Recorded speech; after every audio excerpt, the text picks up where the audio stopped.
एक घर में 5 बहनें रहती थीं।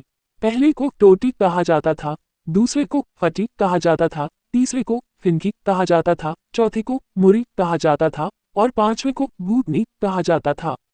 एक दिन लड़की को देखने के लिए मेहमान उनके घर आए। माँ ने कहा, क्या आप कुर्सी पर या चटाई पर बैठना पसंद करेंगे? अतिथि ने कहा, कुर्सी पर। माँ ने कहा, छोटी कुर्सी लाओ।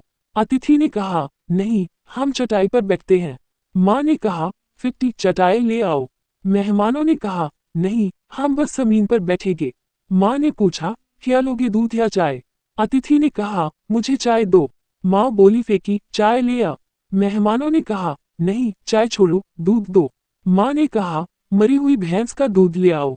मेहमानों ने कहा, उसे रहने दो, हमें कुछ नहीं चाहिए, बस उसे लड़की दिखा दो। माँ ने कहा, लड़कियों, भूत लाओ। ये सुनकर मेहमान बेहोश हो गए।